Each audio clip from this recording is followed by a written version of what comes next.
Prontinho.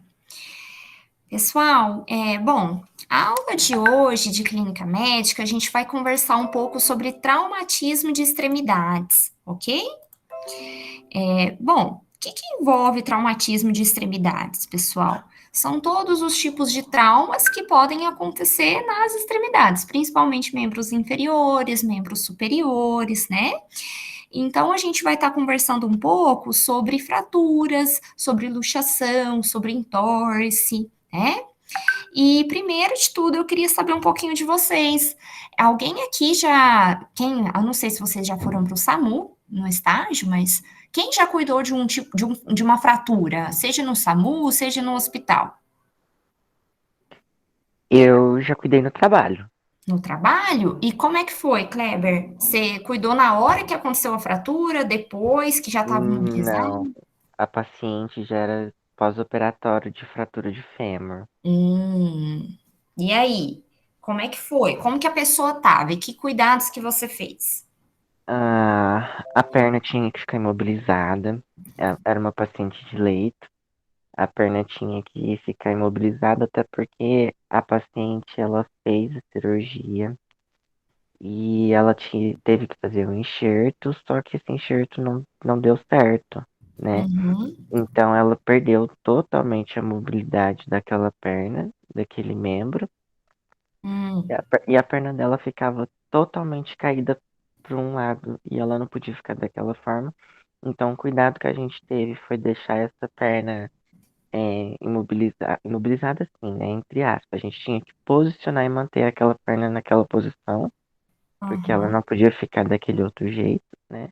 A gente não podia, na hora de troca, por exemplo, a troca tinha que ser no leito, a gente não podia jogar o peso da paciente pro lado da região onde ela fez a cirurgia de fêmur, então sempre o cuidado tinha que ser prestado sempre de duas pessoas. Hum. É, o que eu consigo me lembrar de imediato é isso.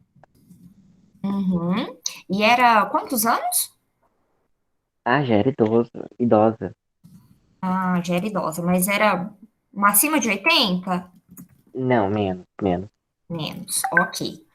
Eu tô perguntando, gente, porque para cada tipo de paciente a gente tem um perfil de fraturas diferentes, tá? Bom, daqui a pouco eu já comento mais sobre isso. Eu vou fazer aqui então primeiro um apanhado geral. Traumatismo de extremidade, portanto, pessoal, são traumas que geralmente acontecem, né, e que não representam a causa da morte da vítima. Então, quando elas são independentes, ou seja, quando não acompanham outros traumas mais graves, né, que podem comprometer às vezes a vida do paciente. E são divididos em fraturas, luxação e entorse. Então, o que que isso quer dizer, pessoal? A fratura por si só, ela não vai ser o motivo da causa da morte do paciente, a não ser que ela seja acompanhada de várias outras fraturas, várias outras lesões e lesões em outras extremidades, então, do paciente, ok? Bom, classificações das fraturas. Primeiro, gente, o que que é uma fratura? É a perda da continuidade do osso. O osso, né, perde a sua continuidade, independentemente do que ocorreu. As fraturas, pessoal, elas lesam o periósteo. O periósteo, relembrando da anatomia, é aquela parte externa do osso, tá? E elas apresentam hematoma local, o que indica sinal de hemorragia interna, dor intensa e alteração da função do membro atingido. São classificadas em fechadas e abertas, né? Quem aqui já sofreu uma fratura, gente? Eu Eu, já. eu Eu também. também. Então bastante gente. E conta pra mim, que tipo de fratura que foi e como é que foi a dor? O meu foi no cóccix. Horrível. Nossa, caiu sentada? Foi. Aí é mais difícil a cicatrização, né? Quem mais? Eu, Eu já. Pode falar, Circelo.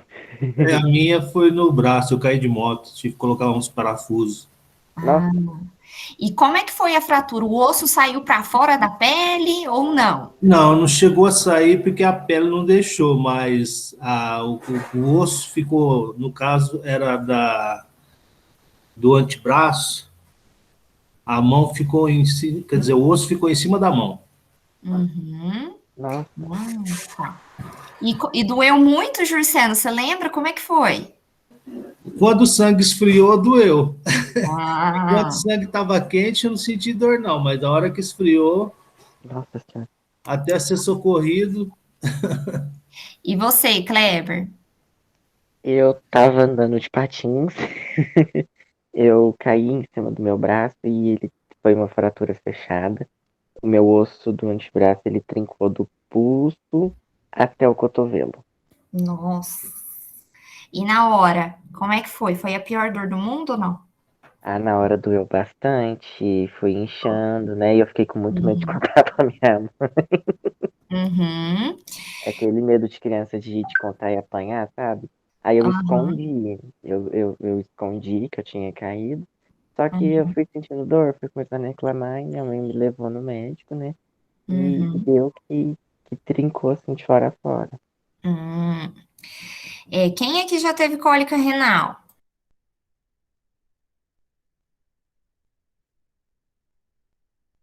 Dizem que é bem foda, né? Cólica renal.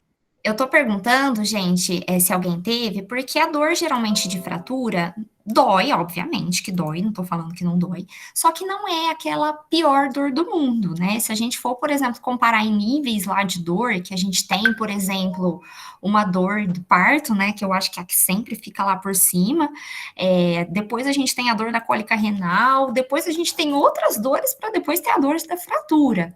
Então, não é a pior dor que o ser humano vai sentir. Assim como o Jurceno falou que na hora ele não, né, não sentiu nada, depois que foi doer, eu imagino que um pouco, né? Mas foi a pior dor da sua vida, Jurceno, ou não? O que você achou?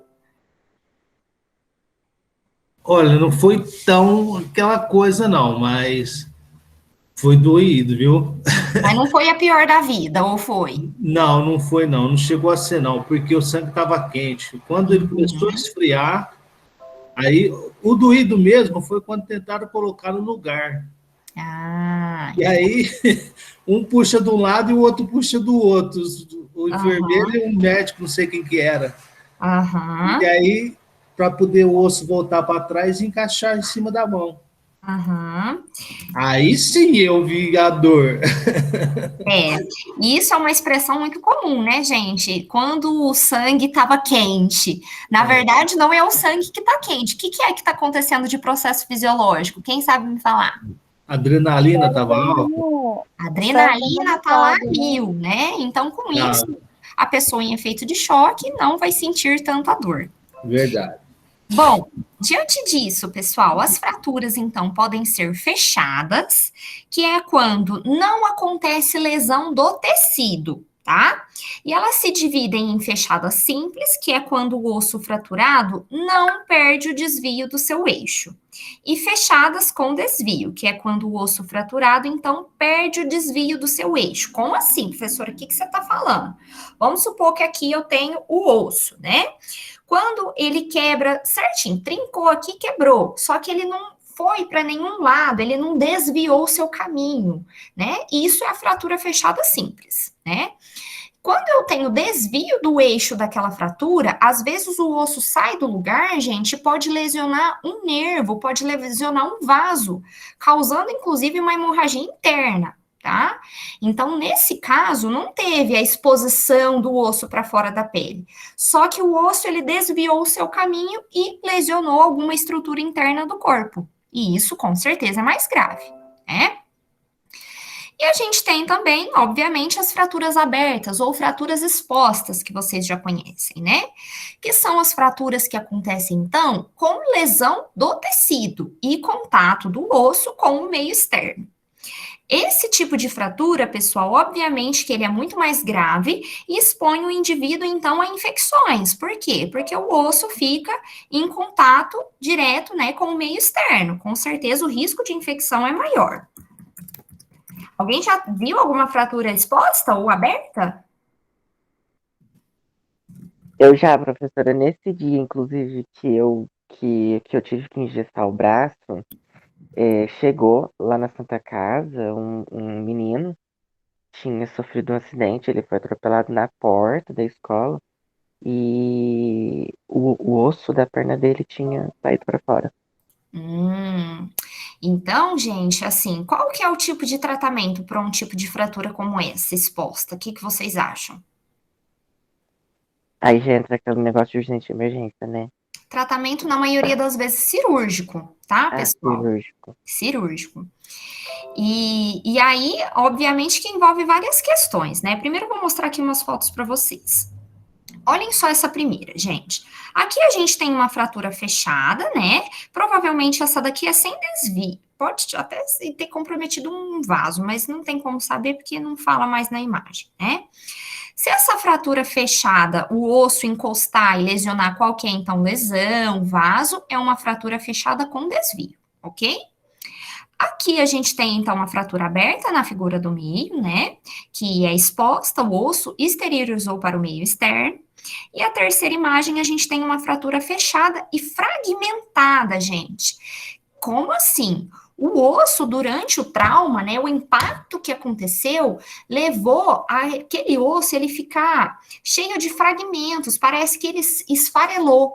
Isso pode acontecer principalmente em idosos, por conta da osteoporose, que o osso ele já não tem a mais mesma composição, né, um osso mais frágil, e com isso ele pode até ficar fragmentado, gente. Na grande maioria das vezes, nesses casos, vai precisar de cirurgia, tá? E algum tipo de fixação, seja por parafuso, seja por metal, ou até mesmo, gente, o fixador externo. Quem já viu fixador externo? Tem um nomezinho dele também. Alguém já viu? Não. Fixador externo, vocês já viram sim. É a gaiolinha, gente. Vocês já viram um paciente com aquelas gaiolinhas na perna, por exemplo? Ou no braço? Aqueles, assim, pessoalmente, não, sabe? Principalmente não. Aqueles parafusos, é disso que você tá falando? Peraí que eu vou depois mostrar uma imagem. Não é o parafuso, gente, é uma gaiolinha mesmo que fica sobre a perna do paciente. Depois eu vou mostrar. Peraí, deixa eu mostrar já a foto. Eu acho que Vamos lá. nunca vi isso, não. Tem gente que fica até com medo de mexer, fala assim: ai meu Deus, como que eu vou dar banho nesse paciente? Peraí, que eu vou mostrar a foto. Vocês estão vendo, gente, minha tela? Sim. Não, ah, não, já vi sim. Já, né? Esse daqui, então, é a gaiolinha, que é o fixador externo, que pode ser de Ai, que diversos aflição. tipos, né? Pode não necessariamente formar a gaiola, como, por exemplo, ser igual a esse daqui, né? Ou revestir, né? Todo membro do paciente, igual está aqui, e serve para o quê? Para dar estabilização e fixação do osso que foi quebrado. Então, imaginem que a gente tem múltiplas fraturas em um único osso e a gente precisa que ele fique fixo, estável, né, para conseguir calcificar. Então, é para isso que eles colocam esse tipo de fixador. Nossa, professora, como que eu vou dar banho no paciente com esse fixador? Como que eu vou cuidar? Ele não vai andar? O que vocês acham? Obviamente, esse paciente não vai andar, mas eu não sei, eu acho que o banho desse paciente seria um banho mais cuidadoso, porque creio eu que qualquer esbarrão, sei lá, assim, que der nessa estrutura, o paciente vai sentir um choque, alguma coisa assim. Então tem que ser Gente, cuidadoso. com certeza, no primeiro momento, esse paciente com o fixador, obviamente, vai ficar em repouso, tá? Mas depois não que ele vai ter que ficar lá restrito ao leito, ele pode usar de outros apoiadores, a muleta, o andador, e por aí vai. Mas é isso, obviamente, quando ele já estiver mais estável, ok? Gente, deixa eu voltar aqui para a aula, que eu tô tentando abrir, ela não tá aqui. Peraí.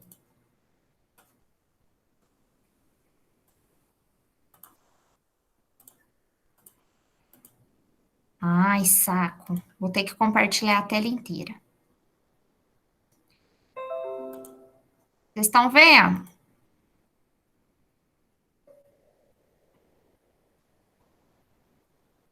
Não, né? Tá? Ah, Sim, mas não tá mostrando o conteúdo, tá mostrando a gente ali no cantinho. Então, peraí.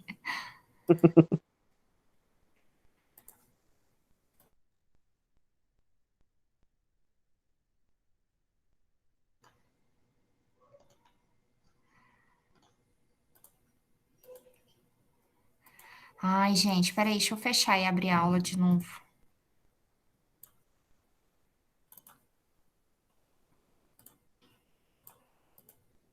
Aí, agora vai. Agora vocês estão vendo, gente, minha tela? Sim. Ah, beleza. Sim, tá aparecendo. Bom, pessoal, é aqui, então, na próxima imagem a gente tem, então, olhem só, a fratura exposta e a fratura fechada, né? A exposta, muito maior o risco de exposição. Por quê, professora? Tá muito claro, né, gente? Tem exposição de vaso sanguíneo, pode ter exposição de músculo, de tendão, e aí, fora que, dependendo do trauma, né, às vezes tem o contato da própria micro-organismo do local, da rua, de terra, dentro da lesão, tá? Bom, e essa imagem, gente? Vocês observam que tem alguma coisa de errado nesse braço? Vocês conseguem ver uma fratura aí? Sim. Sim? Sim. Então, assim, uma fratura fechada, né? Esse braço todo torto, né? A gente precisa tomar cuidado que provavelmente deve ter sido uma fratura, então, com desvio, né? Pelo jeito que está, né? O osso provavelmente invadiu aí algum lugar. Às vezes lesionou um tendão, então, algum vaso sanguíneo, e a gente tem que observar, então, se tem risco aí de hemorragia interna, ok? E essa imagem, gente, Já é exposta, né? Nossa. vocês, ó, Exposta. dá pra ver, olha aqui que bonitinho o músculo vasto lateral, gente, dá até pra ver ele, olhem só. Que osso que é esse? Professora fêmur. É o Fêmur. fêmur, exatamente. Até Então, nisso a professora consegue ver beleza. gente, mas Parece um olha só, pedaço. dá pra Parece um ver pedaço. certinho esse músculo aqui, né? Imaginem vocês pegarem, se vocês trabalharem lá na UPA, né? Ou então no resgate, sei lá. Pegou esse caso. Nossa, que solução que será que vai ter para isso, gente? Cirúrgica. Com certeza cirúrgico. Então, esse paciente vai precisar ir lá dentro da sala de cirurgia, limpar muito bem essa região, tentar preservar o máximo possível de músculo, né? Provavelmente essa área aqui em volta do osso, eles vão precisar tirar para limpar, né? Se tiver um tecido morto por aí. Então, higienizar muito bem, voltar esse músculo, né? O osso, os vasos sanguíneos para o local. E se tiver qualquer tipo de lesão em tendão, vai precisar fazer o reparo nisso, né? Fechar tudo e colocar algum tipo de estabilizador. Qual que vai ser? Não sei, não sou médica. Vai precisar, vai depender de o que vai precisar estabilizar isso. Às vezes um fixador externo, às vezes os metais, os parafusos, né? Mas com certeza vai ter algum tipo de estabilização aí nesse osso, né? Como a fratura, gente, foi bem no meio do fêmur, né? Parece. Provavelmente esse paciente vai ficar de repouso por um longo período, vai ficar na cama. E aí que a gente precisa tomar cuidado, gente. Com o aparecimento de lesões por pressão. O paciente vai ficar muito tempo no leito, né? Ele vai ficar pelo menos aí um mês deitado de repouso depois da cirurgia, né? E vai sentir dor. Então a gente precisa tomar cuidado na mudança de decúbito. Se necessário, até fazer mudança de decúbito em bloco, que é cada um num lugar diferente. Daqui a pouco eu falo mais sobre isso. E esse daqui, gente, aí? É Abertíssimo. exposta também. Exposta também. Que ossos vocês estão vendo aí? O da perna é o rádio e húmero, não é? Ou é esse também? Não é? A tíbia, a fíbia. Aham. É isso. O mais grosso o osso mais grosso é a tíbia ou é a fíbula? Eu acho que é a Fíbula, não é? É a tíbia. E o mais fininho é a fíbula, ok? Então aqui a gente vem, tá os dois exteriorizados, a gente vê o músculo aqui, né? Olha o tendão aqui também. Olha os vasos sanguíneos comprometidos. Mas é bonito, né, professora? Olha. Ó, dá para ver certinho, gente. Olha que legal para ver. Então, com certeza, esse paciente vai precisar também de cirurgia e ainda vai ter que abrir, gente, fazer uma incisão próxima do maléolo, que é aqui no tornozelo, vai ser aonde vai ser o ponto de fixação, ou com fixador externo também, ou então com algum tipo de parafuso, algum metal, né? Fora todo o reparo nesse tecido. Ai, professora, mas tem alguns traumas que às vezes não dá conta nem de fechar, porque observem, gente, o tanto que abriu então dessa área. Então, às vezes é até necessário enxerto, tá? Se não tiver pele o suficiente para poder fechar esse tipo de lesão, porque aqui tá inchado, né? Então, eu vou precisar controlar isso às vezes, primeiro, colocar algum tipo de rede cirúrgica e depois fechar com o enxerto, depende de caso a caso, né? O que é importante de tudo isso? Se depararem com esse tipo de fratura, o primeiro momento, gente, vai ser a estabilização, que é a imobilização desse paciente. Depois eu vou mostrar um vídeo sobre imobilização para vocês. Era até para ele estar aqui, mas esqueci de colocar. Bom, gente, uma imobilização é usar o quê? Aquelas talas. Vocês já viram que tem aquelas talas flexíveis? Acho que no laboratório até tem. Vocês já viram? Quem foi pro SAMU, gente, de estágio? Ninguém ainda da nossa Ninguém turma. da nossa sala. Ah, pensei que tinha ido. Bom, enfim, eu vou depois mostrar uma foto, um vídeo para vocês, tá? E nessa, pessoal, que osso que é esse? É o fêmur. É o fêmur também. Então, observe que foi também uma fratura exposta, né? Comprometeu o músculo, comprometeu o tendão. Preciso fazer a estabilização primeiro. Então, se vocês trabalharem no APH, lá no resgate, no SAMU, a primeira coisa que vocês vão fazer quando se depararem vai ser imobilizar esse paciente. Como? Do jeito que ele caiu, gente. Então, o que eu via muito, né? Quando eu trabalhava na UTI, tinha muitos pacientes que estavam lá por conta de acidente de trabalho. Então, caiu de um andar de 10 metros, no 10º andar, no 12º andar. Quebrou tudo, né? Aí você vai lá com a viatura lá do SAMU, do resgate, aí você pega o paciente, você encontra, ele tá com a perna tudo assim virada lá para trás. Vocês acham que eu tenho que voltar a perna para ele ficar retinho e couber na tábua? O que vocês acham? Na prancha? Eu acho que não. Deixar ele da forma que ele tiver. A gente vai imobilizar da forma com que a gente encontrou esse paciente. Então, se ele tá lá com a perna lá virada do avesso, a gente vai ter que imobilizar ele desse jeito. Professora, mas ele não vai caber na prancha. Gente, ele vai ficar meio esquisito na prancha, mas vai imobilizar dessa forma. Então, perna do lado, quebrada, vai imobilizar do jeito com que encontrou. Porque na grande maioria das vezes, ele não vai quebrar e vai ficar estendidinho, retinho lá, bonitinho para ficar na prancha. Não, ele vai estar tudo torto. Então, vai ter que mobilizar desse jeito. Então, a função de vocês, por exemplo, no APH, no pré-hospitalar, é fazer isso, gente, é a imobilização, pegar um acesso venoso, né, se de repente, junto com essa fratura tiver hemorragia, tem que pegar um acesso calibroso, né, para poder correr soro, correr volume, para esse paciente não evoluir para um choque hemorrágico, não cair demais a pressão, porque perdeu muito sangue. Chegou no hospital, vamos supor que agora vocês trabalham na UPA, manter esses mesmos cuidados de hidratação, de pegar outro acesso, até esse paciente ser rapidamente encaminhado, então, para o centro cirúrgico, que lá que vai ser, né, feito a revitalização de tudo isso. E vocês trabalham agora na clínica médica, que a disciplina é de clínica médica. Provavelmente vocês vão lidar, gente, com essa fratura já estabilizada. Já fez a cirurgia, agora está no andar de clínica médica, está em repouso, e vai ser aqueles cuidados gerais, né? De medicação, de analgesia. Vai precisar de provavelmente analgésicos mais fortes. Uma dipirona não vai controlar a dor de uma fratura, né, gente? Um pós-cirúrgico.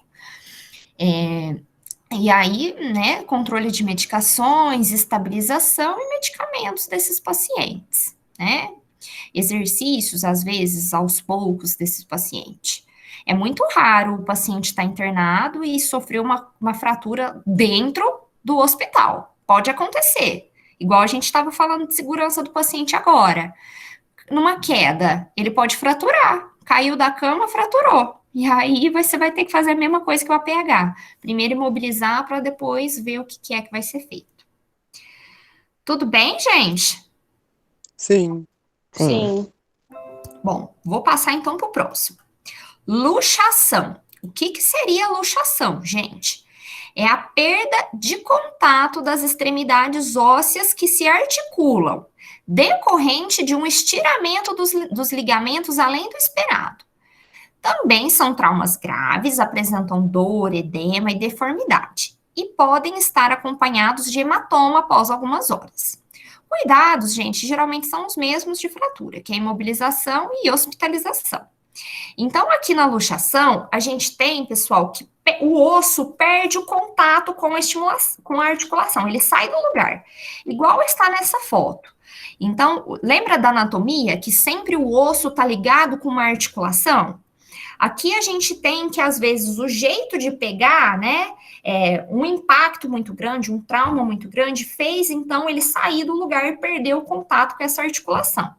Igual tem, por exemplo, nos famosos aí, deslocamento do ombro. Não sei se vocês já viram sobre isso, né? Já. Então, aqui, por exemplo, gente, vocês conseguem observar nessa imagem que tem alguma coisa de errado no ombro desse paciente? Sim. Olhem Sim. no sentido dessa flechinha. Perda do contorno daqui do ombro, da luxação do ombro. Então, teve a perda do contato do osso com a articulação. Pode acontecer em qualquer tipo de extremidade que eu tenho ossos, ok? Eu achava que essa questão de luxação tinha a ver com nervo. Nervo? É. Gente, só um minutinho. Eu não tenho paciência com um profissional, viu? Acabou de abandonar o plantão. O que eu faço? Me fala. Jesus. E é em Barretos. Misericórdia. Nossa Eu Senhora. tenho vontade de matar. Olha, me sobe até um nervo de nervoso agora aqui. Ai, peraí.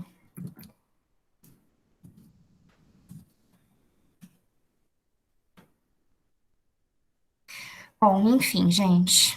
Deixa eu me recompor aqui, que eu tô. Agora me deu uma onda de ódio mortal. Bom, enfim. Pessoal, bom, aqui então a gente tem que toda perda de contato, então, do osso com a articulação é uma luxação. Ah, professora, e quando envolver tendão? O tendão, ele pode ser considerado já um entorse, que eu já vou falar, acho que foi o Kleber que perguntou, né? Olhem esse raio-x, gente. Vocês conseguem observar o local aqui de inserção desse osso? Consegue ver que saiu do lugar? Sim. Consegue. Então vejam só que é um exemplo clássico aqui, então, de luxação. Nossa, professora, isso pode acontecer, então, com um bebê, com recém-nascido? Pode, né? Acontece bastante com clavícula, que É fala? clavícula, né? Sai muito do Sim. lugar. E, na verdade, pessoal, aqui a gente tem que recém-nascidos prematuros, né? Eu não dou aula de neonatologia para vocês, é a Paola que dá. Mas provavelmente ela já comentou disso com vocês, que o recém-nascido, ele não tem totalmente desenvolvido, por exemplo, a musculatura e o sistema osteoesquelético. E no prematuro é menos desenvolvido ainda. Então tem que ter muito cuidado com o jeito que pega. Tem muitas mulheres que não sabem, né? Mães que não sabem, às vezes seguram o bebezinho pelo braço, vai dar o banho, segura aqui, pendura o menino pelo braço. E isso faz da luxação, gente. Deslocamento dessas estruturas. Ok? Então, a gente precisa ter muito cuidado. A Paula falou para vocês, gente, daquela modalidade de banho do bebezinho que chama... como que chama? Ah, é aquele de ofurô, sabe? Que é no balde? Já. Que é no balde, né? Que é no balde, né, gente? Esse tipo de banho, por exemplo, que a gente coloca lá o bebezinho lá dentro, ele fica bem fletido, né? Ele fica em posição fetal, parece que ele tá dentro do útero da mãe. Esse tipo de banho, por exemplo, é contraindicado para prematuro por conta que ele não tem desenvolvido a função do músculo, né? Do músculo osteoesquelético. Então, às vezes, você coloca lá, pode acontecer uma luxação, ok? Tudo bem, gente? Sim, Tudo. por enquanto sim. Ok. Bom, aqui a gente tem que pode acontecer, por exemplo, uma luxação nos membros superiores. Olha, aqui no metatarso, né? Nossa, professora, você tá falando uns nomes de osso que eu não lembro mais. Gente, tem uma má notícia para vocês. Quem trabalhar no pré-hospitalar, lá no resgate, na ambulância, vai precisar lembrar de anatomia. Não sei se alguém aqui tem essa intenção, tá? Mas vai com certeza ter que lembrar de todos esses ossos, tá? Porque acontece muita fratura. Ai, professora, mas eu quero clínica médica, essa disciplina é clínica médica. Tá, mas ainda assim tem que saber pelo menos o básico, né, gente? Porque é comum, por exemplo, acontecer esse tipo de luxação em idosos por conta das artrites, artroses, né? E por aí vai, ok? Alguém aqui tem interesse, gente, em APH?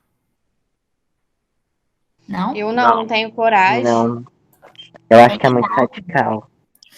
Também Ah, acho, eu professor. quero ver primeiro ir lá para ver se eu quero. Ainda não tenho certeza. Para vocês que é muito bom, quem sabe lidar com pressão, né? Ah, então não é comigo, não. Quem Ai, sabe nem lidar com comigo. pressão e com correria, né? Porque urgência, emergência, você tem que ter postura para isso. Só que mais do que postura, você também precisa ter um pouco de porte. Eu, pelo menos, já trabalhei bastante no resgate, só que eu fazia mais remoção dentro da cidade. Eu, particularmente, não gostava de ficar no resgate de rodovia, porque aí envolvia, por exemplo, acidentes maiores, com ferragens, e eu não aguento muito peso.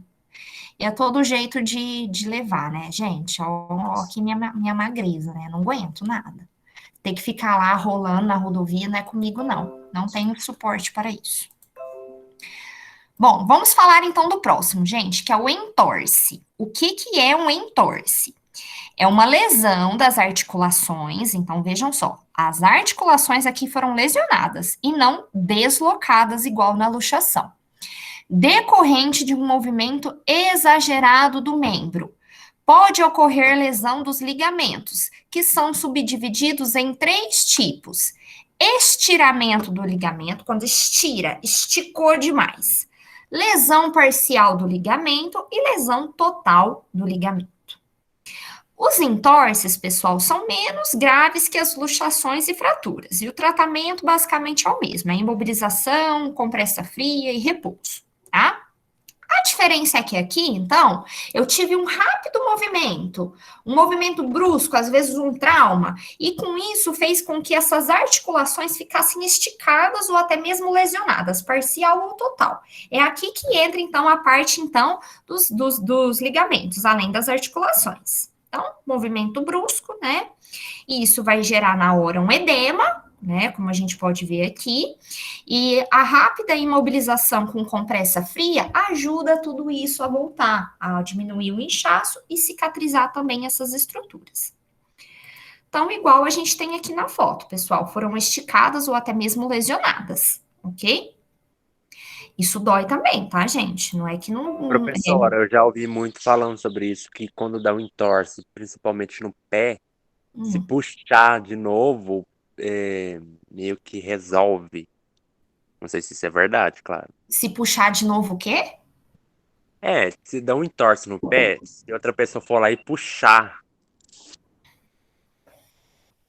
Se puxar, resolve, é isso que você tá falando? Eu já ouvi muitas pessoas falando que igual Não. o pé, você torce Deve o ser pé, aí tentar a outra colocar no pessoa lugar, fala, né? O povo tem Luxação, mania você de tá tentar falando, colocar no né? lugar. Isso daí, Ricardo, que você está falando, é da luxação, que nem aparece nos filmes, né? A pessoa deslocou, é diferente. O deslocamento precisa voltar para o lugar.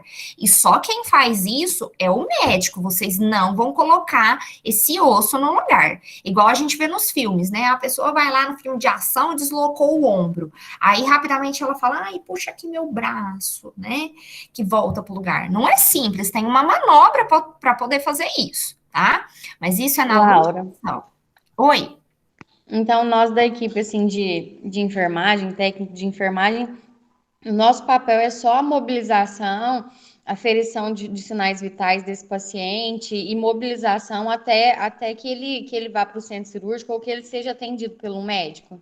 Isso, se for no APH, Bruna, vai ser tudo isso, mais o acesso venoso, calibroso, né, que é cuidados aí de urgência e emergência. Passar soro, passar medicação, né, para dor. Às vezes, na hora, né, dependendo aonde que o paciente sofreu aquela fratura, você vai lá socorrer no SAMU. Além de mobilizar, você vai precisar dar um analgésico para esse paciente, porque até chegar no lugar, às vezes é uma cidade pequena, não tem suporte para isso, então vai dar já um analgésico, precisa de um acesso calibroso, ainda mais se ele tiver uma hemorragia. Agora, se você estiver na UPA, mesmos cuidados. Agora, se for na internação, já muda um pouco, porque numa internação, os cuidados vai ser manter a imobilização, mas, às vezes, alguns exercícios para ajudar aquele membro a voltar à função, né? E o acompanhamento das medicações do paciente, ok? Mas só quem volta o osso para o lugar é médico. Agora, aqui no entorse, pessoal, a gente não pode fazer nenhum tipo de movimento, tá? Porque aqui ele não tá deslocado, aqui ele foi lesionado, né? Aqui, olhem só, aqui a gente tem lesão desses ligamentos, lesão da articulação. Então, se eu vou lá e puxo, vai piorar ainda mais, vai lesionar mais essa estrutura. Porque na grande maioria das vezes o trauma foi por conta de um estiramento, né, excessivo. Ok? Tudo bem, gente? Tudo. Vou passar para o próximo, então. Traumatismo raquimedular. Quem já ouviu falar sobre isso? Lembra que aquela aula de disfunções neurológicas eu falei um pouco sobre traumatismo raquimedular? Vocês lembram, gente? Eu não estava Não. nessa aula. Bom, eu vou relembrar então algumas coisas, porque aqui eu vou focar nos cuidados de enfermagem para com isso. Olhem só. Traumatismo raquimedular consiste nas lesões apresentadas nas vértebras cervicais. Vamos relembrar, gente, a coluna vertebral tem vários tipos de vértebras. A gente tem as vértebras cervicais, são 7, tá? A gente tem as vértebras torácicas, que são 12. A gente tem as vértebras lombares, aqui a gente tem a região sacral e o cóccix. Lembra da aula de anestesia? Aonde que a medula termina, gente? Quem lembra? Qual Na lombar, primeira lombar, não é? Na L1. Isso, na primeira lombar, que é a L1. Então, a medula termina na L1. Então, acima disso, gente, ou seja, nas vértebras torácicas e cervicais, a gente tem medula. Então, se o paciente sofre qualquer tipo de fratura na vértebra, essa fratura pode lesionar a medula. E se eu lesiono medula, eu tenho sequela permanente. Lembram? Se for a nível das cervicais, que tipo de dano que vai ter? Quem lembra? Paraplégico? Não. Tetraplégico. Tetra, né? Se for a nível torácico, paraplegia, paraplégico, né? E se for abaixo da L1, que já acabou a medula, o risco, então, de ter algum tipo de dano é muito pequeno, né? Então, aí é menos grave, ok? Então, por que eu tô falando disso nessa aula, gente? Porque é um tipo de fratura também extremamente importante. Olhem só. Quanto mais para cima, então, das vértebras, mais arriscado é, tá? E olhem só, essa lesão, então, é decorrente de acidentes e traumas. Qualquer acidente e trauma pode, sim, envolver um traumatismo raquimedular, da medula. Essa lesão pode ser desde uma concussão transitória, que é um choque, até uma transecção completa da medula. Pode ocorrer perda sensorial total, né, e paralisia motora.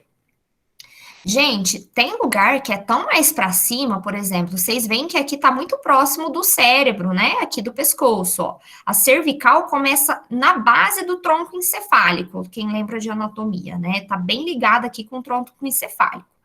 Então, por exemplo, se for uma lesão na vértebra, olhem só, de C1, C2 e C3, que são as primeiras vértebras que a gente tem aqui, isso é fatal. A pessoa morre na hora, gente, se for lesionada a medula nesse nível, tá? E isso é o popularmente visto como quando a pessoa quebra o pescoço, sabe? Que vocês veem no filme, vai lá e quebra o pescoço. Na verdade, quebrou o pescoço porque o que aconteceu? Essas vértebras aí iniciais, da C1 até a C3, lesionaram diretamente a medula nesse lugar e isso foi fatal, a pessoa morreu na hora, tá? Então, se lesionar a medula tão alto assim, fatal, óbito na hora. Agora, se for aí para baixo, de C4 até C7, aí vai ser tetraplegia, tá? Então, se for da torácica, né, paraplegia, igual eu já falei para vocês, ok? E isso, gente, é extremamente importante vocês saberem sobre isso, tá? Por quê? Pensa comigo. Lembra que a gente tem as vértebras, e lá dentro da vértebra é que a medula passa, ela tá dentro da vértebra. Então, pode ser que a pessoa, às vezes, fraturou a vértebra, mas ainda não lesionou a medula, ela só fraturou a vértebra. Então, qualquer movimento que você faça com esse paciente pode, às vezes, deslocar essa vértebra e lesionar a medula. Então, se o paciente não estava ainda com paraplegia, com tetraplegia, ele vai ter porque mexeram no paciente. Então, olha a importância de saber sobre esses conceitos. É por isso, gente, que durante um acidente, às vezes a pessoa sofre um acidente, tá lá consciente, tá lúcida, tá bem, só que aí mesmo assim vai colocar o colar cervical e vai pedir para a pessoa ficar deitada quietinha por conta disso. Porque às vezes ela fraturou e não aconteceu nada ainda, mas no mínimo movimento pode acontecer um dano permanente. Professora, tá, mas qual que vai ser o momento, então, que eu vou saber que aquela pessoa tá bem? Só depois de fazer uma tomografia. Repito, qualquer tipo de traumatismo, a gente sempre vai suspeitar de trauma na medula, de traumatismo raquimedular. Todos, gente. A gente só vai descartar essa possibilidade depois que fazer uma tomografia.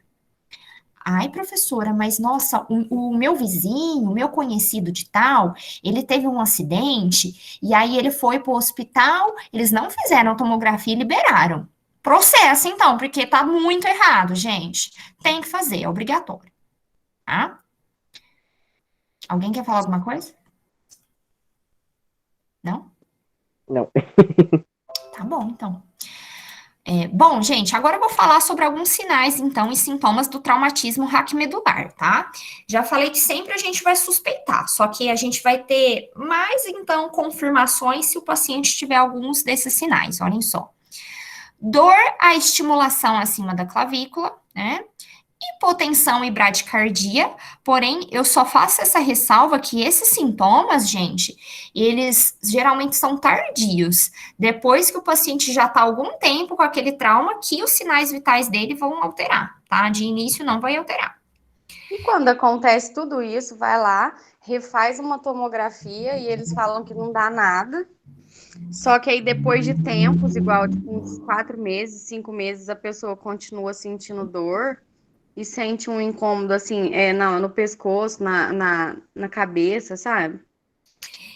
Precisa ser acompanhada, no sentido de ver Teve esses sinais. Mas então, a gente tem que ver por que continua com dor. Será que é alguma articulação, que no caso que está lesionada, algum nervo, algum vaso? Então, a gente tem que ver nesse sentido. Se a tomografia não acusou nenhum tipo de fratura, vamos agora para os outros sistemas para a gente ver o que é que está de errado, tá? tá? É porque eles repetiram a tomografia umas 3 vezes, porque passou umas 12 horas, 24 horas depois do acidente, ele começou a sentir isso, muito frio, ele tremia tanto que não conseguia nem ficar com o corpo parado. E aí, sentindo dor. Aí voltou, eles refizeram a tomografia. O médico falou que realmente não tinha nada. Não, pode acontecer, gente. O impacto às vezes foi forte, mas não o suficiente para ter uma fratura, às vezes, né, da coluna, mas lesionou outras estruturas, lesionou nervo, lesionou ligamento, e provavelmente deve ser isso, porque não mostra na tomografia. A gente tem que fazer outros tipos de exame para poder confirmar se isso está lesionado, tá? Fora a fisioterapia que tem que fazer. E esses tipos de lesões, pessoal, são lesões que demoram muito, tá? Para cicatrizar, para a pessoa voltar ao normal, isso demora muito, tá? Então, mesmo que a lesão foi lá na L5, por exemplo, na lombar 5, não é que não tem o risco, ela tá sentindo os movimentos. Só que mesmo assim, vai reabilitar por vários meses, tá? Mesmo assim. Bom, o que mais? Ausência ou diminuição de sensibilidade. Então, você chegou lá do acidente, você está vendo que a pessoa não está sentindo os membros. Então, já é um sinal, né? Que teve, então, o trauma da medula. Respiração diafragmática, gente, que é quando respira mais com a barriga, né? Que é sinal de esforço respiratório. Ausência de reflexo, não tem reflexo, né? O que mais? O que fazer, então, agora fora do ambiente hospitalar? Vejam só. Primeiramente, pessoal, a gente vai fazer uma rápida análise do que aconteceu e da própria vítima. A gente vai observar, né? Então, peraí, foi um acidente de carro com caminhão, de moto com carro, para aí a gente ter noção do nível de impacto que isso teve, a força que isso teve e o potencial dano que você pensa que o paciente pode ter, tá? Tudo bem, gente? Tudo. Sim.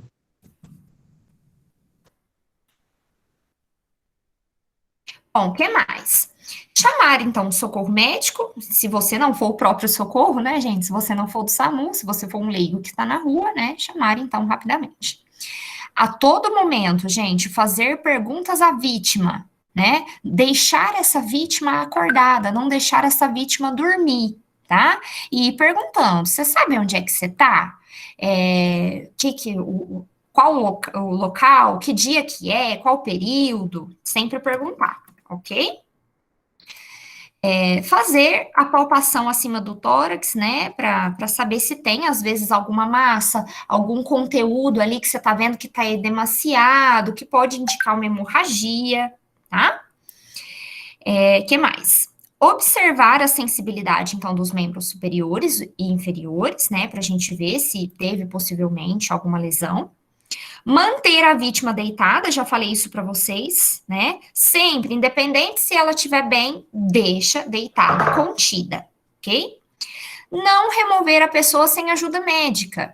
A gente observa tanto, pessoal, que tem pessoas leigas, né, de fora, que observam que teve um acidente, e às vezes a pessoa está dentro do carro e tenta tirar a pessoa de dentro do carro, e isso não pode. Por quê? O mesmo princípio que eu já falei para vocês agora. O mínimo movimento pode fazer, gente, lesionar mais. A estrutura que não foi lesionada vai fazer lesionar. Por isso que vai deixá-la quietinha. Nossa, professora, e se a pessoa estiver dentro do carro, sangrando, agonizando, e eu sou de fora, não sou do resgate? Vai deixar ela lá até o socorro chegar, tá? Porque a gente tem o risco de provocar um pior dano do que ela já tem.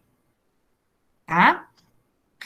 Ai, professor, e se for, sei lá, se eu chegar lá, às vezes com o próprio, chegar lá para socorrer, e a pessoa estiver dentro do carro, e o carro tiver risco de explosão, de explodir, o que eu faço? Primeira coisa, gente, se você não for do SAMU, não for da equipe, você não vai fazer nada, você vai ter que esperar, né? Agora, se você for do serviço de resgate, na hora que a pessoa é acionado também o bombeiro, gente, várias outras equipes junto. Então, vai chegar todo mundo junto no local. Vai precisar do bombeiro específico para poder... Eu esqueci o nome, gente. que é jogar, por exemplo, na pista, se for numa rodovia que tiver extravasamento de gasolina, eles têm que jogar um produto específico. Serragem. Isso, serragem, mas eu esqueci como é que chama a viatura disso. Tem que jogar serragem, né, ou manipulada com outros compostos para evitar, né, a explosão. E quem tira de dentro, se a pessoa estiver presa nas ferragens, é o bombeiro. Vocês não vão fazer esse serviço, vocês vão esperar o bombeiro trabalhar para depois atuar com o paciente. Aí eles já vão colocando o colar lá com a pessoa lá dentro do carro, né? Do jeito que tá. Mas, professora, fazendo uma hipótese, mesmo essa pessoa, essa vítima, está dentro das ferragens com risco de explosão, com chamas do lado, e não tem previsão de bombeiro ou resgate chegar. Mesmo assim, a pessoa leiga não pode ir lá tirar a pessoa, meio que vai deixar ela queimar. Aí a gente tem que, não, a gente vai avaliar, né, o risco e o benefício. Se não tiver ninguém, gente, ninguém chegou, você é leigo, tá na rua, você pode pedir sim para as pessoas, porque, ó, antes uma paraplegia do que a pessoa morrer, né? Aí a gente vai avaliar a situação do momento. Se tiver em risco lá, em combustão já, aí sim a gente pode tentar fazer alguma coisa, mas tem em mente que pode sim ter o risco de um dano permanente. Tá? Mas aí foi inevitável. Ou era isso, ou a pessoa via óbito, ok? Ok. Bom, o que mais, gente? Afrouxar as roupas, né? Se tiver algo, né, apertado. Tentar manter a vítima acordada, já falei isso. Remover objetos e outras coisas que possam incomodar a vítima, tá? Se estiver presa ao cinto de segurança, soltar o cinto, mas manter a vítima na mesma posição, igual eu já falei para vocês. Opa. Fazer a palpação. Não, desculpa. Que mais? Se estiver presa no carro, não a remover. Então, aguardar o socorro do bombeiro para poder tirar todas essas ferragens. E já providenciar o quanto antes a prancha, tá? Gente, a gente vai ter uma aula de laboratório quando voltar, tá? Específico sobre isso, que eu vou mostrar para vocês as técnicas de imobilização, de pranchamento. Não sei se vocês já tiveram um laboratório disso. Mas é importante rever, por mais que seja uma disciplina de clínica médica, isso está sujeito a acontecer dentro do hospital, tá? Agora, olhem as fotos. Gente, vocês observem essa fratura, olhem só, fratura cervical. Então, olhem aqui, tetraplegia, desculpa. Conseguem ver? Olhem quanto, né? A vértebra se deslocou totalmente. Então, aqui teve lesão direta na medula, certeza, porque a medula passa aqui dentro da coluna vertebral. Olha esse tipo de lesão, gente. Fratura do complexo lombar. Então, fratura lombar. Então, risco bem menor. Então, provavelmente não teve paraplegia. Só que pelo nível que esse osso foi deslocado, gente, pelo nível, com certeza o paciente também tá bem sério, né? Vai precisar colocar algum tipo de estabilização parafuso aí, tá? Agora, olha esse. Também, assim, foi bem brusco, né? Então, pessoal, qual que é a regra aqui para esses tipos de fratura? Sempre conter, estabilizar esse paciente, colar cervical a todo momento, ok? Só vai poder tirar quando realmente confirmar que não tem fratura na coluna vertebral. Vai ficar de colar o tempo todo. Incomoda? Super incomoda, mas vai ficar. E se confirmar que o paciente tem essa fratura, vixe, aí ele vai ficar com colar por mais tempo ainda. E aí a gente precisa cuidar, por exemplo, que na clínica médica, lá na internação, esse paciente vai estar com colar. E tem risco até mesmo de formar lesão por pressão, gente, por conta do uso do colar, tá? Isso é nossa responsabilidade. Quem falou comigo? Ah, tá bom. Bom, vou passar para o próximo, tá, gente?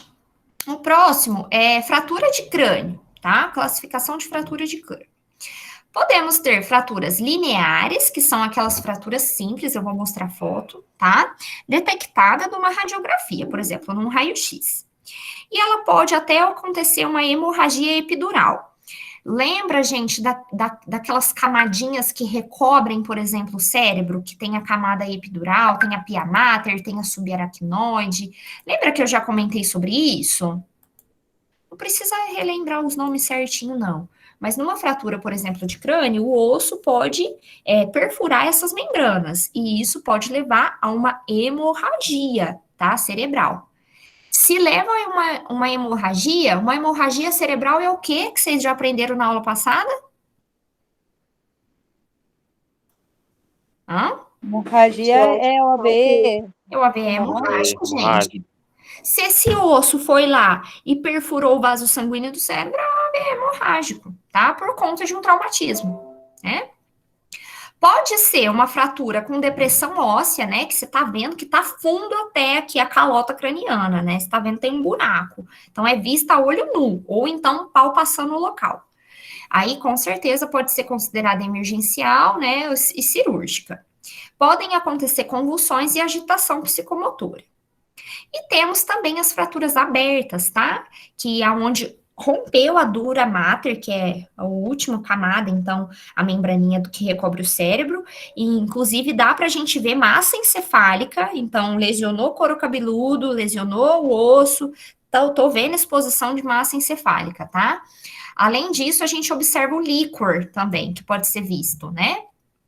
Lembra do líquor que envolve a medula, tá lá dentro da medula? Ele também tá dentro do cérebro, ok? Bom, se for uma fratura de base de crânio, gente, geralmente elas não são visualizadas em raio-x, tá? Eu preciso de exames mais detalhados para isso. E é muito perigoso. Geralmente, a vítima, quando tem uma fratura de base de crânio, vai apresentar alguns sintomas, como, por exemplo, rinorreia, que é quando tem perda de líquor ou de sangue pelo nariz. E observem, gente, que esse é um dado importante, tá? Líquor é diferente de coriza, porque às vezes a pessoa, ela tá nervosa e começa a escorrer coriza pelo nariz. Isso acontece com algumas pessoas, comigo, por exemplo, quando eu tô muito, extremamente nervosa, meu nariz começa a escorrer, que é coriza. Então, numa situação estressante, por exemplo, num trauma, a gente precisa sempre suspeitar que aquilo não é coriza, é líquor que tá escorrendo aqui pelo nariz. E isso aconteceu porque tem dano no cérebro, porque não é pra gente perder líquor pelo nariz. Uma membrana, então, foi rompida, ok? Otorreia. O que é otorreia? É quando perde, então, líquor ou sangue pelos ouvidos. Tá? Então, você tá vendo lá aquele paciente que teve um trauma, por exemplo, craniano, e tá escorrendo um líquido aqui pelo ouvido. Corre com esse paciente, hein? Olhos de guaxinim. O que é isso, gente? Eu vou mostrar a foto. É uma equimose, né? Que é um hematoma periorbital, que é em volta do olho, tá? Fica o olho de guaxinim. Eu já mostro a foto no final, porque se eu parar a apresentação, depois eu não consigo voltar. Tá? Fica roxo, gente, igual o panda, tá? Só que roxo. Sinal de Battle. O que é isso, gente? É um hematoma na região mastoide. Vamos relembrar da anatomia, que é aqui, ó, tá? Fica meio roxo. E a gente pode fazer o sinal de duplo anel, que é quando tem a presença de líquor e de sangue no nariz ou no ouvido. Para você ter certeza que aquilo é líquor, você pode, por exemplo, pegar um lenço, uma gaze, encostar, né, sobre aquele fluido. Aí você vai ver, gente, que no meiozinho tem o sangue e em volta vai fazer uma camadinha meio transparente, meio amarela. Se formar isso, é líquor, não é coriza, tá? Bom, e a partir então desses tipos de fratura, vocês viram que isso pode gerar uma hemorragia. Então, eu preciso correr com esse paciente para o centro cirúrgico ou para colocar um dreno para drenar todo esse conteúdo, tá? Sempre que tiver fratura de base de crânio, gente, é contraindicado sondagem nasogástrica, tá? Por quê? Porque a sonda pode desviar e ir para o cérebro. Então, é por isso que no SAMU, tá?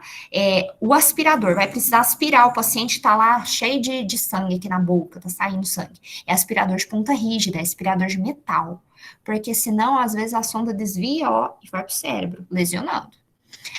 E precisou passar uma sonda, vamos supor que realmente foi lá pro hospital, fez a cirurgia, e aí, ele vai ficar um tempão internado na UTI, sedado. Vai precisar comer por via interal. Como que eu vou passar uma sonda para alimentação? Vai ter que ser orogástrica, não posso passar nada pelo nariz, tá? Ai, professora, mas o paciente na UTI, ele vai ter o tubo para respirar, porque ele vai estar em coma, sedado, e ele vai precisar da sonda também. Como que vai caber os dois?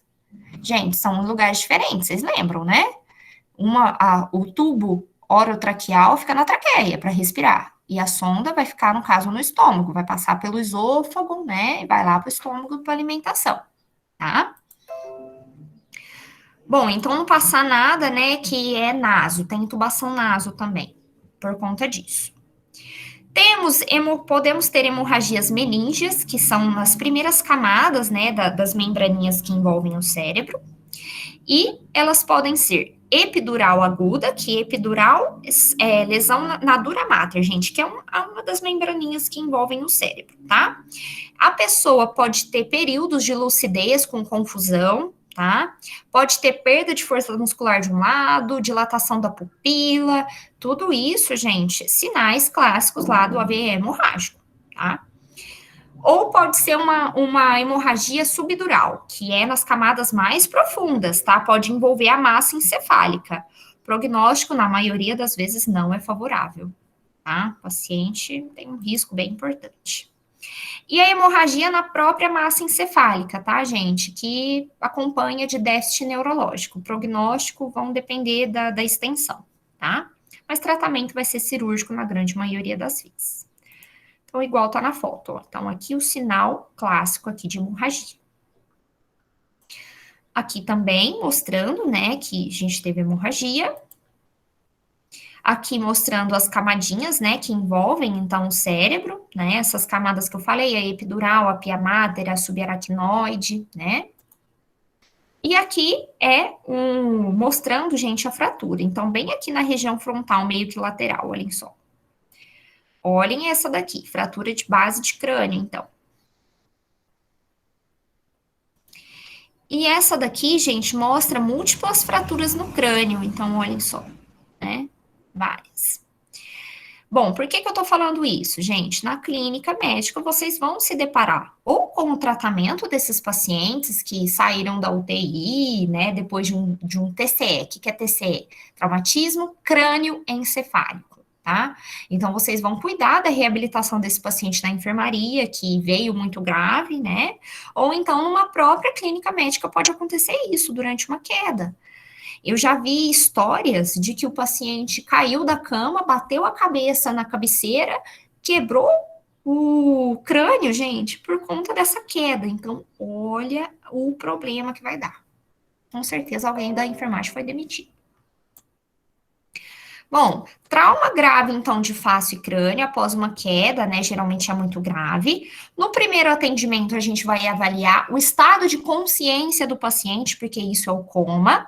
Lembra da escala de coma de Glasgow? Então, tem que aplicar esse tipo de escala no paciente, tá? Independente se for no APH, se for na clínica médica, a gente sempre vai ver isso.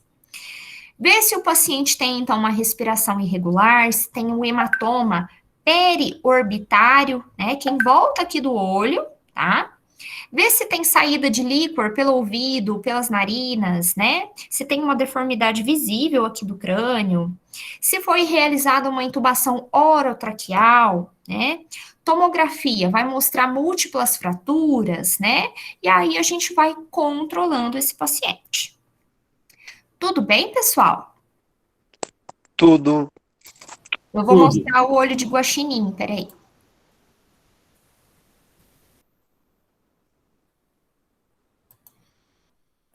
Vocês estão vendo, gente? Sim. Então, Sim. ele pode ser ou extremamente evidente, igual tá essa figura aqui, né? Que tá, olha, tá bem roxo, né? Mas às vezes ele é mais assim, discreto, por exemplo, esse daqui, que só em volta de algumas regiões. Ó, e dá para ver que esse paciente foi vítima de trauma. Olha as escoriações que ele tem, né? Então, fratura de base de crânio, tá perdendo líquor. Precisamos ir logo com esse paciente para cirurgia, tá? Aqui é aquele sinal, gente, no sinal de Battle que eu falei para vocês, atrás aqui da orelha, mais ou menos, no processo mastoide, tá? Tudo bem? Sim. Agora eu vou mostrar, então, um vídeo. Ai, peraí. que é sobre imobilização de fraturas. E aí depois, gente, a gente vai treinar isso no laboratório, tá? Quando a gente voltar, se Deus quiser.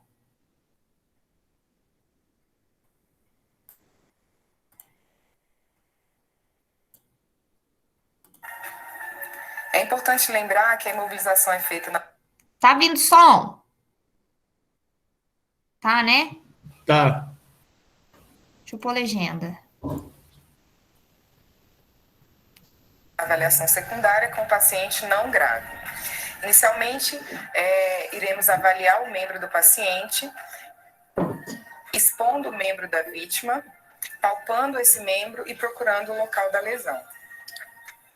Como a gente pode ver no vídeo, a procura de fratura e demais lesões. Iremos retirar o calçado da vítima, com cuidado, protegendo a articulação. O outro socorrista mensura a tala no membro não lesionado. Retiramos a meia com cuidado para avaliação do PPS, pulso, perfusão e sensibilidade. Verificamos pulso, perfusão e a sensibilidade. O material já está sendo preparado para a imobilização. Assim que estiver pronto, o socorrista eleva o membro lesionado e o segundo socorrista oferece a tala, já preparada. Inicia o enfaixamento. O enfaixamento é distal proximal, favorecendo o retorno venoso, evitando edema e dor ao paciente. O enfaixamento é focado no pé para que a imobilização seja bem feita. É deixado um espaço para verificação do pulso após a imobilização e o enfaixamento é feito em toda a tala. Logo após a imobilização de toda a tala, é verificado novamente pulso, perfusão e a sensibilidade do paciente, porque a gente pode ter realmente apertado demais o enfaixamento. Agora iremos fazer a imobilização de uma suspeita de luxação de joelho.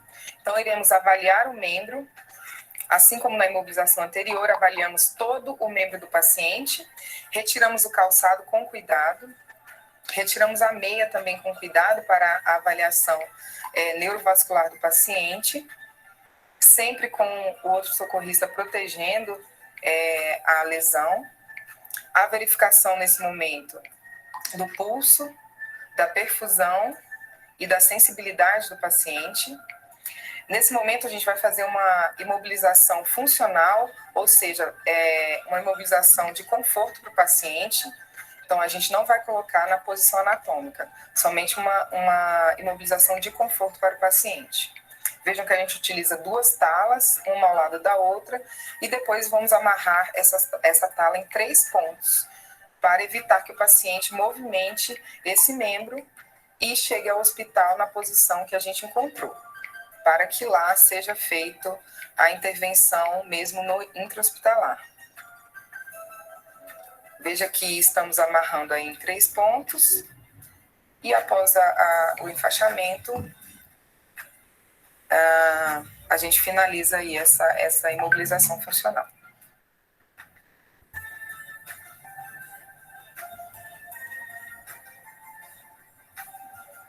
Iniciamos nesse momento a avaliação do quadril, identificados sinais de instabilidade e dor do paciente, então iremos iniciar a imobilização da pelve do paciente. Nesse momento, utilizaremos a cinta pélvica, que é um dispositivo que temos na nossa viatura. Escolhemos aí a passagem da cinta pelo espaço anatômico do paciente, iremos serrilhando ali entre o trocânter do paciente e a sínfise púbica. Posicionamos corretamente a cinta, apresentamos o tirante para o outro socorrista, E agora, realmente, apertamos essa cinta e promovemos ali Bom, gente, depois vai pranchar o paciente, tá? Não sei se deu para vocês ouvirem direito. Tava sem som? Vou mandar o vídeo aqui. Bom, de qualquer forma, pessoal, a gente vai fazer isso no laboratório, tá? Pretendo fazer isso no laboratório com vocês, que eu acho que vai ser mais fácil. Pode falar. Essa parte de enfaixamento, por exemplo, onde que a gente aprende isso dentro da grade do nosso curso? Eu vou passar para vocês no laboratório. Ah, tá, porque nós fomos pro NGA e lá é curativo, né? Bastante curativo. Aí elas falaram, mas vocês ainda não aprenderam enfaixamento, porque não, mas não sabia fazer. Eu vou realizar o enfaixamento aqui, no caso, gente, dessas fraturas, tá? Sobre a tala. É diferente de enfaixamento de curativo. Por exemplo, naquele laboratório que eu passei sobre lesão por pressão, era só passar a faixa por cima da cobertura, da gaze. Não tem segredo nisso. No laboratório então, mas lá elas falaram em relação a fazer o enfaixamento em 8, aí falou que tem umas outras opções também, que dependendo do médico tem que fazer do jeito que eles pedem, aí assim, essa parte nós não aprendemos nada sobre isso. Uhum. Então, eu posso tentar passar isso para vocês depois no laboratório, não tem problema, tá? É bem simples, gente, é porque não tem uma regra, por exemplo, para enfaixamento de curativo, tá?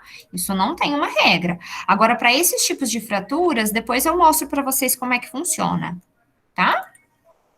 Vou falar um pouquinho sobre do enfaixamento em 8. Beleza, gente? Mais alguma dúvida? Não. Acho que no laboratório vai ficar mais claro também quando a gente falar sobre isso, tá? Bom, gente, então a aula de hoje era isso. Amanhã tem aula remota e eu não vou passar atividade, eu só vou passar para vocês a leitura de um artigo que é de cuidados de enfermagem com traumatismo raquimedular. Aí eu peço para que vocês leiam para se interagir mais sobre esses cuidados, tá?